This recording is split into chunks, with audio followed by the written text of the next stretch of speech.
Welcome aboard Just Jets with your captain, Matt O'Leary. Buckle up and enjoy the ride.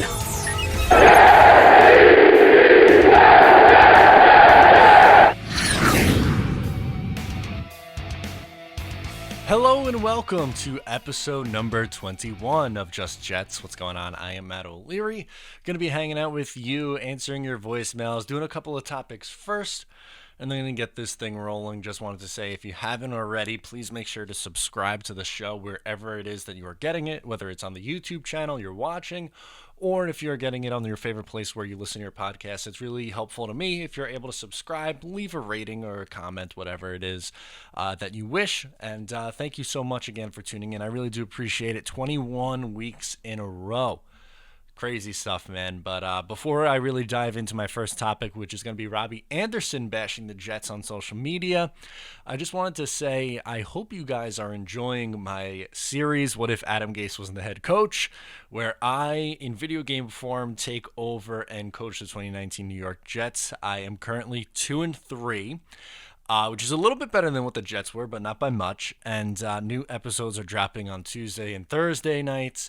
You can either watch it live, it's going on at 8 o'clock, or it'll be there on the channel afterwards, playing a couple of games a night.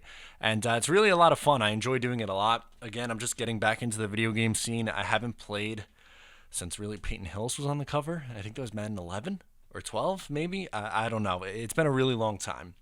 That I could tell you for certain. It's been a really long time since I've been playing. But it's been fun getting back into it, and I hope you come along for the ride. It's really, really cool. It's fun.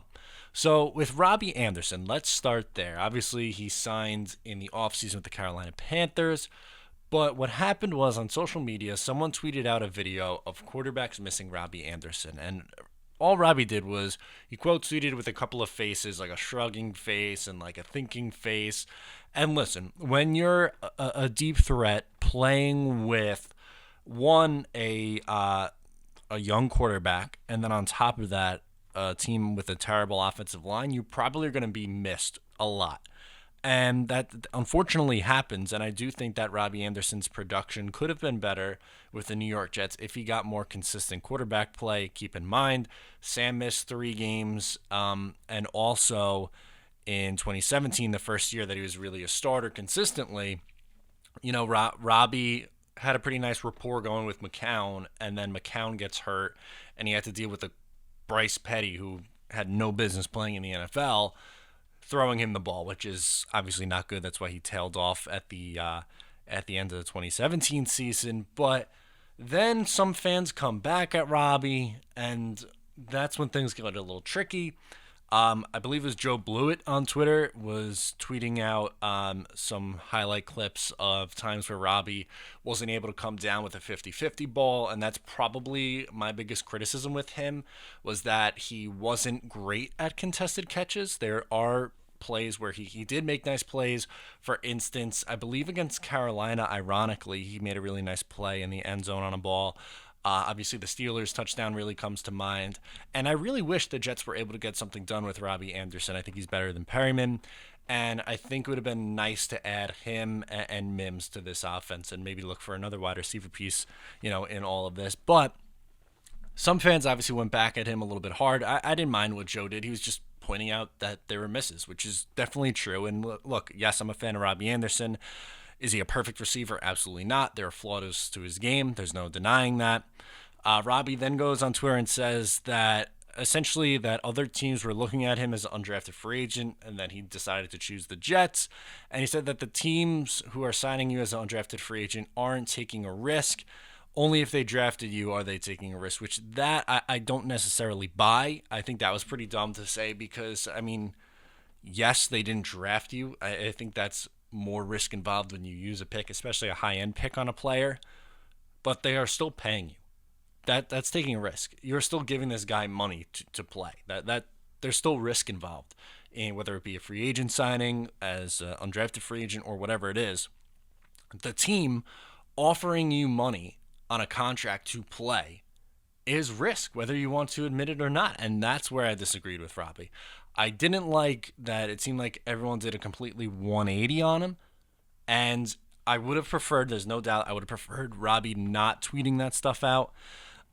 Here's basically what I wanted to do was just give you my take on everything and where I stand with Robbie. Again, I wish that he didn't tweet that out. I do. I think sometimes things on Twitter can be taken a little bit out of context and run a little bit too far as well. But at the same time, I don't think you should go back and look for reasons why the Jets should have moved on from Robbie Anderson when I'm going to say 80+% of the fan base wanted this guy back to begin with. And again, this is not to say that Robbie Anderson's a perfect wide receiver or that he's a prototypical number one wide receiver. I would say he's not a number one wide receiver. There's no denying that. I think he's a good wide receiver who could in a better situation put up 1,000-yard season. I will say that, but I don't like that just because someone comes out and shows, hey, like maybe I wasn't used to my fullest potential. Now they're like, well, he sucked when he was with us, because that's just simply not true. He was the Jets' best wide receiver in 2016, 17, 18, 19 for the last 4 years, really. Maybe you could argue a Nunwa in 2016, and I'll probably give you that one because Marshall was pretty much a non-factor that year. Eric Decker got hurt very early on, and Nunwa emerged. And Robbie was pretty solid that year. 17 was the first year where when he had over 900 receiving yards, that was a good year for him. But I wish I'll say this, I wish players would stop going on social media to bash the team. It seems like that's just a popular thing to do, is to go onto social media and bash the Jets. Now that's not always the case. It's not. Right now, Robbie and Jamal Adams is the biggest one.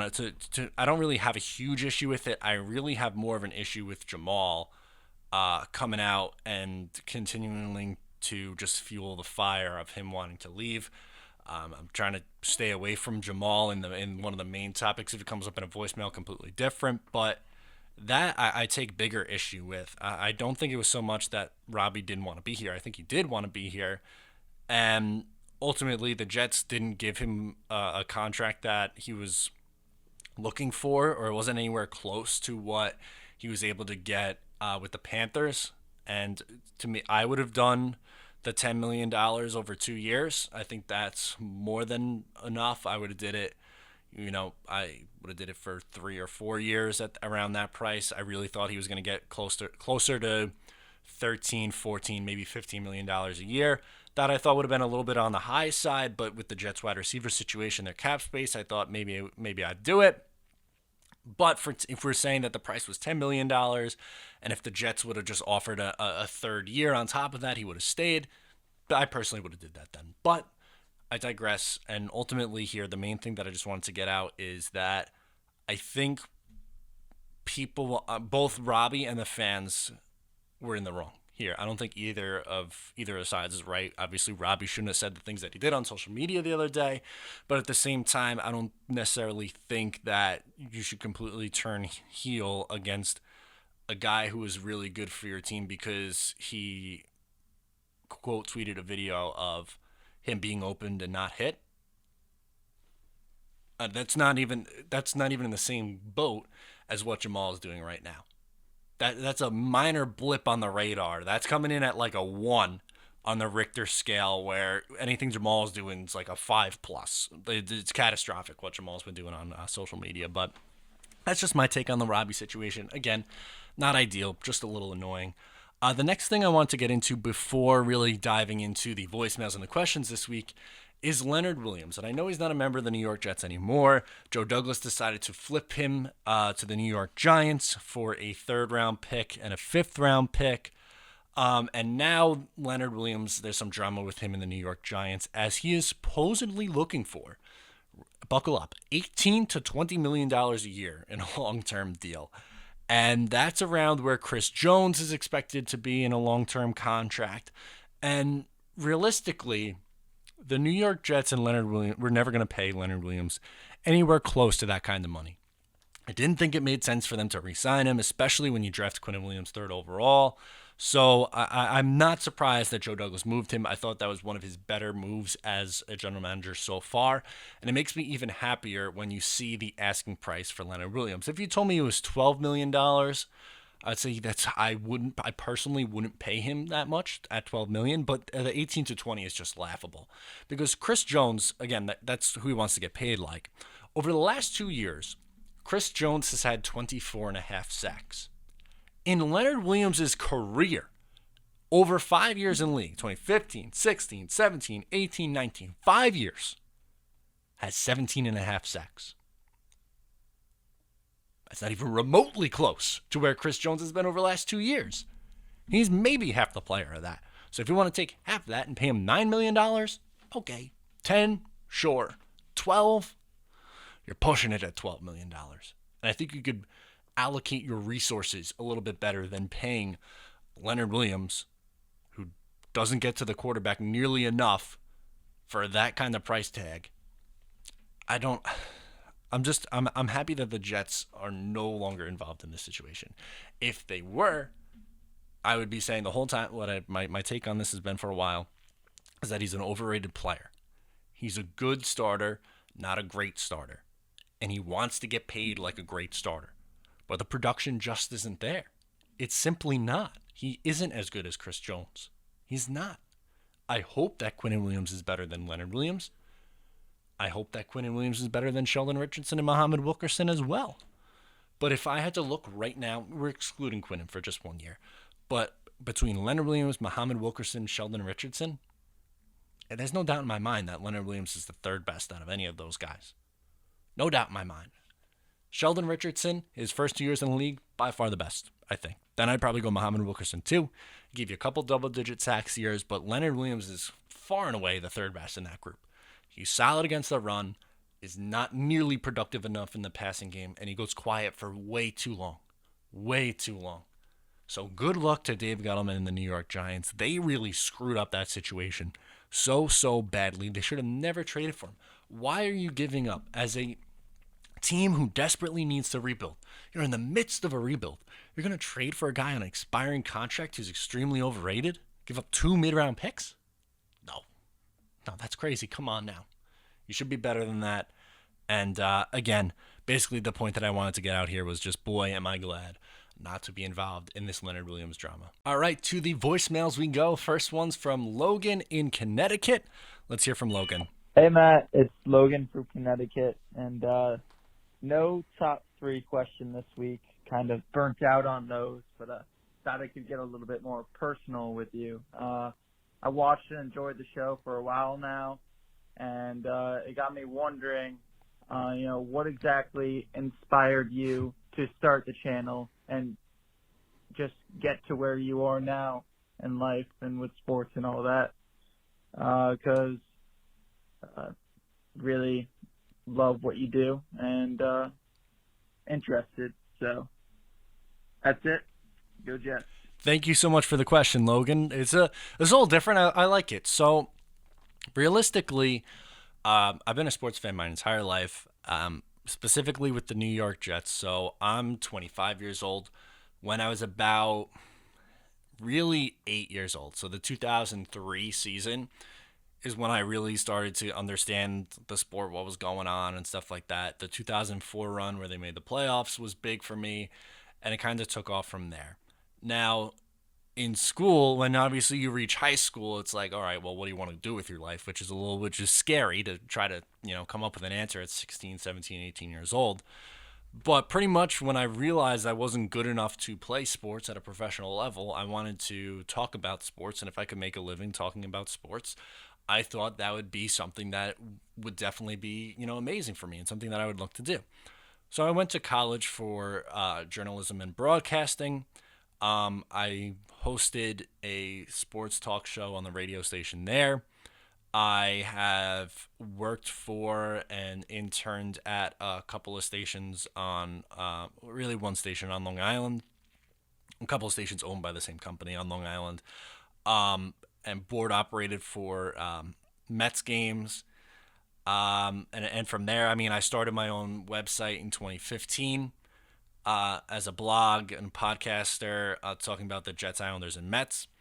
I then transitioned to a couple other sites writing about the Jets and other teams too, but writing about the Jets. I still currently work for a website called Eyes on Isles, where I cover the New York Islanders there and do a podcast and stuff like that. So I've been in the content game and sports for a while.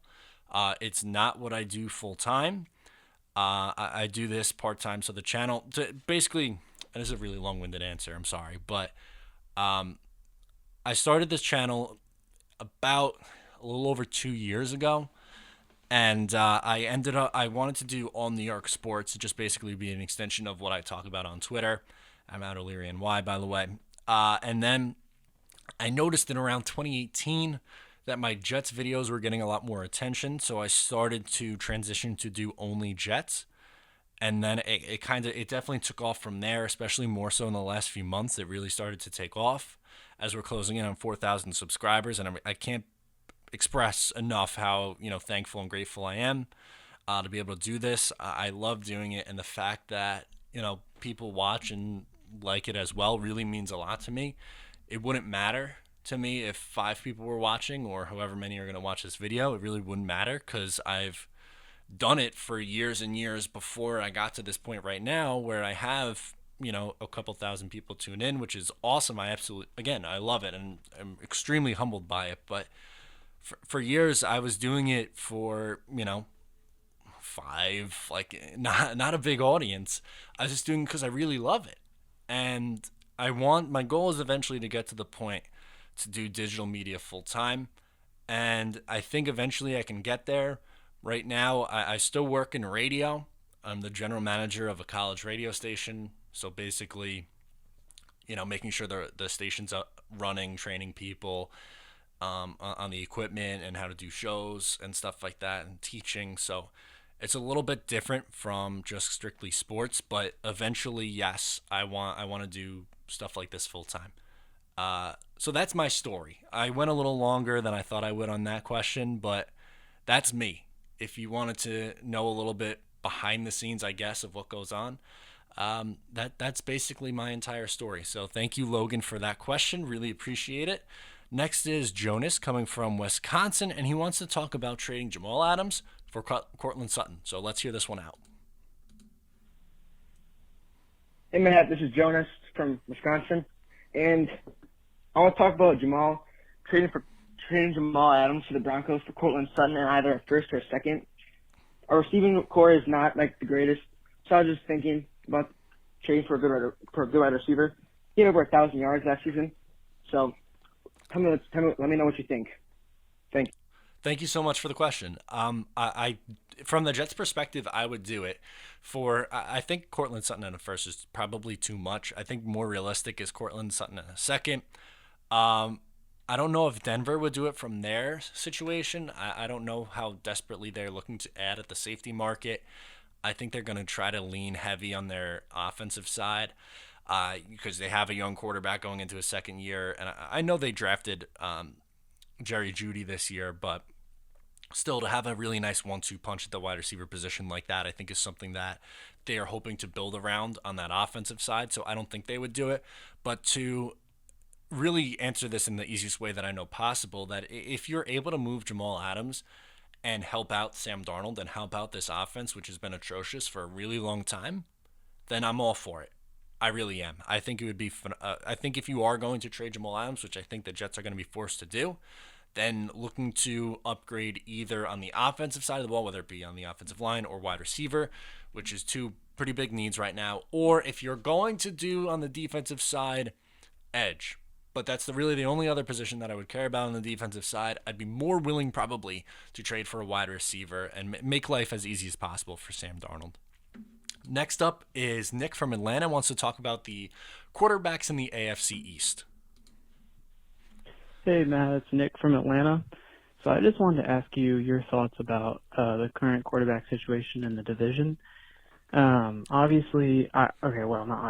I think Josh Allen is overrated. No, that's obvious. I want to get your opinion on that and what you think about Tua going forward. And, of course, Cam with the recent signing is a huge wild card. So I just wanted to get your thoughts. Love the show. Go Jets. Thank you so much for the question. I'm with you. I'm not a Josh Allen guy. I'm not. I think he really gets by because of that defense. Now, to be completely fair, bias aside, the Buffalo Bills have done a better job at building around Josh Allen than the Jets have been at building around Sam Darnold. But if you're looking at just isolating the two, Sam Darnold versus Josh Allen, I think to this point in their careers, Sam Darnold has been the better passer, and his traits are better than Josh Allen. Allen gets by his legs far too much. To me, he's like a poor man's version of Cam Newton, almost, who we're going to talk about. But I'm really not. I'm not high on Josh Allen at all, and not because he's a Buffalo Bills quarterback. I did not want the Jets to draft him. I swear to you, I could show you if you really want. I DM'd the Jets as a stupid and a gimmick. Yes, of course, but I was DMing the Jets saying, please, for the love of God, don't draft Josh Allen. I did not want any part of him. As far as the rest of the division goes, Cam, I really think makes the Patriots a playoff contender and the lead dog in the AFC East. Because if you look at what that team was able to do last year with pretty average quarterback play from Tom Brady, they were really good. They went 12-4 and won the division pretty easily.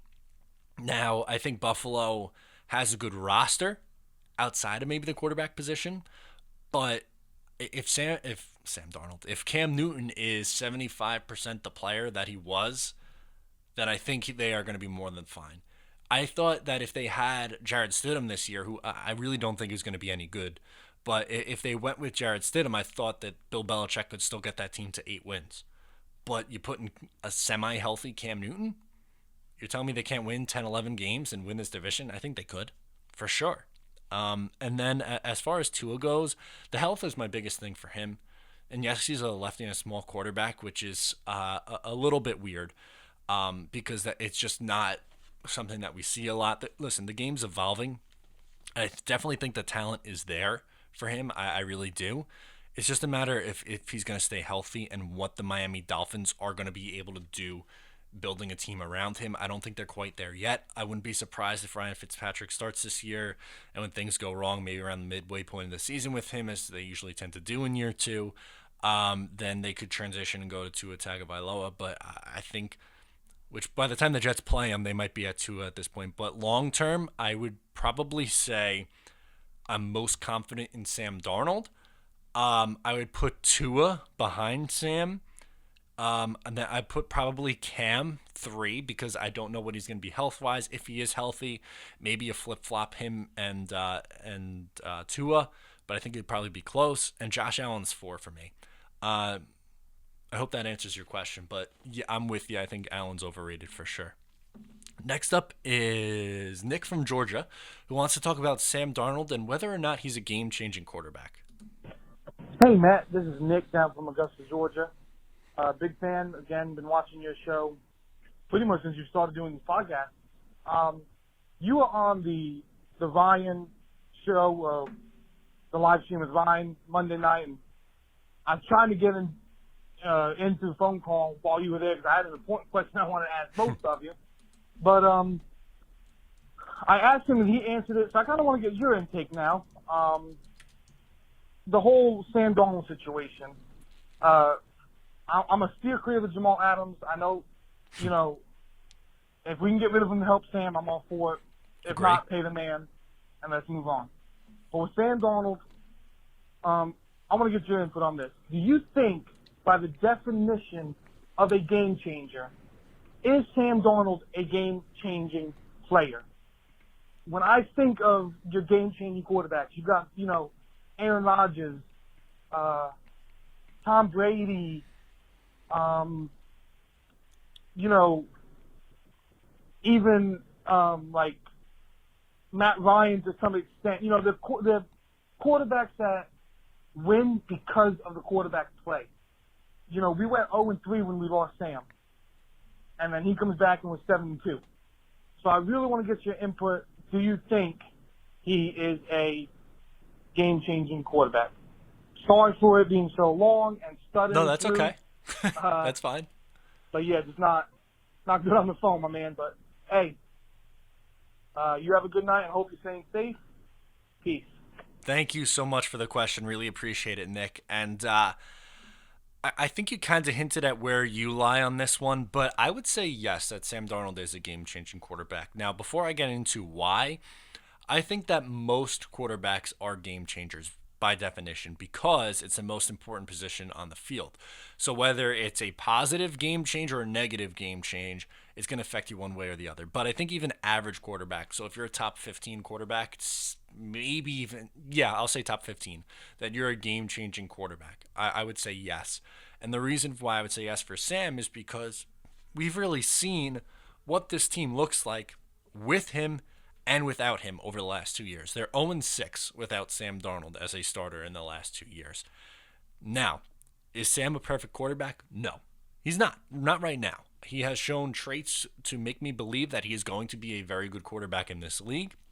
I can't deny that. He's been in an awful situation and done okay in an awful situation. If I had to say right now, where do I put Sam Darnold in all 32 starting quarterbacks, he's probably around 20, plus or minus a couple maybe. But that could drastically change for me this year with what he's able to do. And if he puts together a 16-game season, which I think he is going to be able to do, I would say yes, though. To answer your question, I think that Sam Darnold is a game-changing quarterback. And I think you were hinting at that, Nick, but I would definitely say that he is. I definitely look at Sam Darnold as a game-changing player. Next up is Mike from Port St. Lucie, and he wants to talk about Jamal Adams. Hey, Matt, Mike from Port St. Lucie, Florida. Yeah, I'm hearing some rumblings about talks with the 49ers and Jamal Adams. I wonder what they could possibly be offering. I don't think a draft pick from them would help much, as it's probably going to be the end of the first round. I don't know, maybe Kendrick Bourne and a draft pick. I can't imagine them getting rid of anything of real value while they try to make another run. Anyway, and on Adam Gase, man, listen, I would love to see him go and Greg Williams take over. Probably not going to happen. So we're going to have to deal with him for this season and just hope that he gets 8 or 9 wins. And we'll see. All right, that's it. Have a good time and go Jets. Talk to you later. Thank you so much for your question, Mike. As far as Jamal and the 49ers, I think obviously the 49ers have a need at that position, but I agree with you that I don't think that they have the most to give up. And, a draft pick from them obviously is probably going to be in the later first round, you'd imagine. I do believe it would probably take multiple picks from the 49ers to get that one done, whether that be a first and a third or, who knows at that point. But I agree with you that they're probably not looking to move a roster player in order to upgrade there. I'm 100% with you on that. And as far as it goes with Gase, I'm with you. I think he's going to play out the year. That would be my guess. And it really all depends on what Sam Darnold and the offense does. If they put up productive numbers, I think he'll probably be back. If they are a bottom 5 offense in the league, again, then I would say probably not. But that's just my take on it. Next up, we're going to go to Josh in Woodmere. Let's hear from Josh. And he wants to talk about the shortened preseason. Hi, Matt. It's Woodmere. Now with the news that just came out that preseason got shortened to 2 games, do you think this impacts, really, how much chemistry the players will have come week 1 and how things are going to go. So, just something to take on that. And just overall, preseason shortened, training camp shortened, how much of an effect do you think will make on, some of the players and how they do stat-wise and just how much production they have, especially like the rookies like Mims and Becton? And how much do you think, it's going to affect? Do you think it's going to affect their record in any way? You think this can make them, a slightly worse team? Think it's going to affect the record players? Thank you so much. And go Jets. Love your stuff. Thank you. Yeah, appreciate the question. Thank you so much. So a couple of things for me. I think it's going to affect every team, so I don't really necessarily think that it gives the Jets a positive or negative in that regard. To me, the rookies is who this impacts the most, the rookie players. Because they don't, like you said, they don't have as much time to build that chemistry, which is important. And this team did come with a lot of changes, especially at the offensive line position. So I think it's going to take a couple of games for them to get going. I wouldn't be surprised if they're a little stagnant in their first few games. I really wouldn't be surprised at all if that were the case. Sometimes we even see, that first week, maybe 2 weeks of the season, teams aren't quite up to speed yet. And that's after, 4 preseason games. Granted, the offense and defensive starters don't usually play all too much in those games. The preseason's more for filling out your roster. It's tough. I don't think it's a perfect situation. I really don't. I think it's obviously there's not really an alternative. But the one positive, I guess I'll say from all this is that it's going to affect every single team in the league, and that it's not strictly a disadvantage for the Jets. But at the guys you mentioned, Denzel Mims and Mekhi Becton, it's going to take the rookies a little bit longer to get going. I definitely think it impacts them the most. So to answer your question, yeah, I think for me it's the rookies who are going to be impacted the most. So thank you for your question, Josh. Next up is good buddy Travis from Ohio wants to talk about Cameron Clark. Hey, Matt. It's Travis. That cracks me up every Ohio. time. Hey, buddy from or brother from a different mother. Sorry, been day drinking. Hope you have a happy 4th. This guy cracks me up, man. He really does. And I've been reading up and watching a bunch of tape on Cameron Clark. What do you think his future is? And I love that he's working out with Mekhi Becton and Mount Becton, like your shirts. Anyway, do you see his future at right tackle with Becton at left, or a left guard or right guard? He's going to be a beast, I think. I think we got a steal late from Charlotte. So I'm with you. Anyway, you know I heart you. Go Jets. Bye. Thank you so much for the question, Travis. Always electric call from Travis. Absolutely love it. I do think he's going to make the transition to guard at the next level. It wouldn't surprise me if he's a starter for 2021. I don't think he's going to start this year. I think he's going to be a backup. But at the guard position, the Jets don't really have long-term options with Van Roten or Alex Lewis.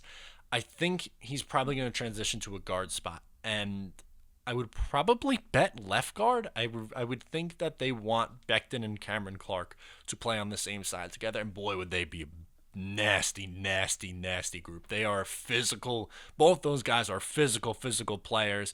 And it'd be a lot of fun. But I don't think he starts this year. I don't see him playing tackle. I think he's someone who's going to be a guard at the next level. And if I had to bet, I would say probably the left side.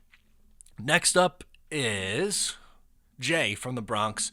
And he wants to talk about Adam Gase and Jamal Adams. So let's hear him out. Hey, Matt. Love your show. This is Jay from the Bronx.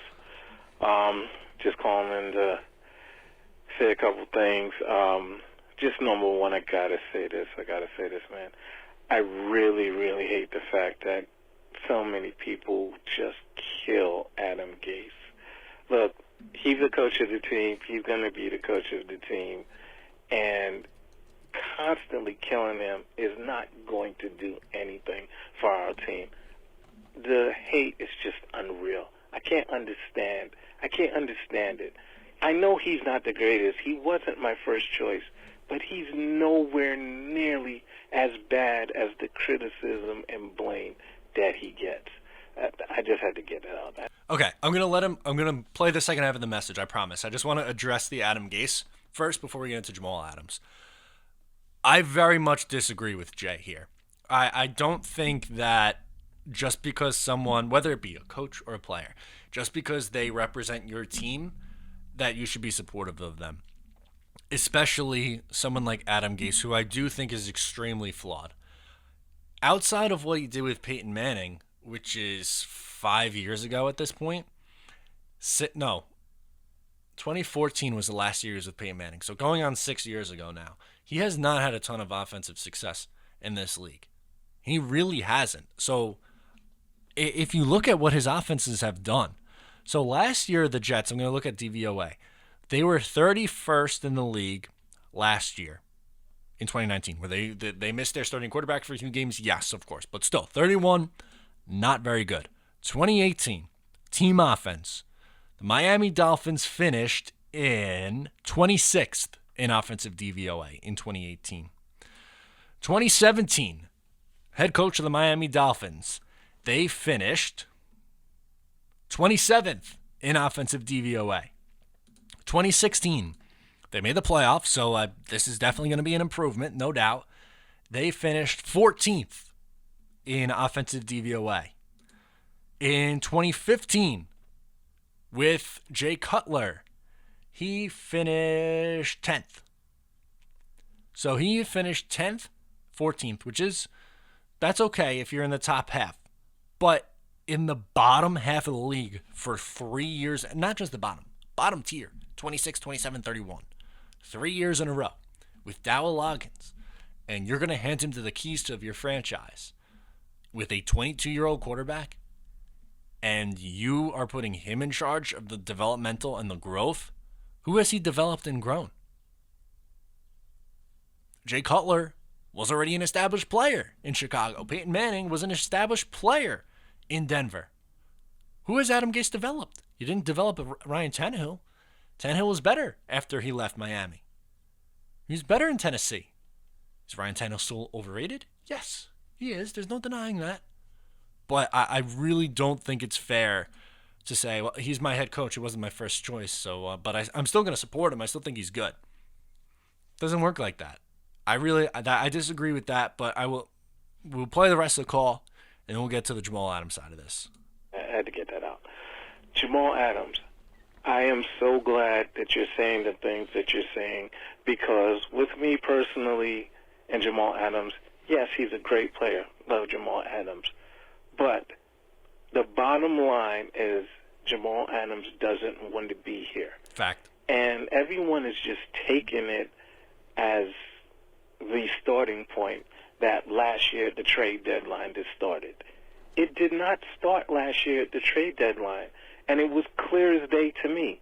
It started at the first game of last season when he threw the coaches under the bus after the first game and lied on them and ran to social media and threw them under the bus, and then went and removed all the Jets from his social media platform.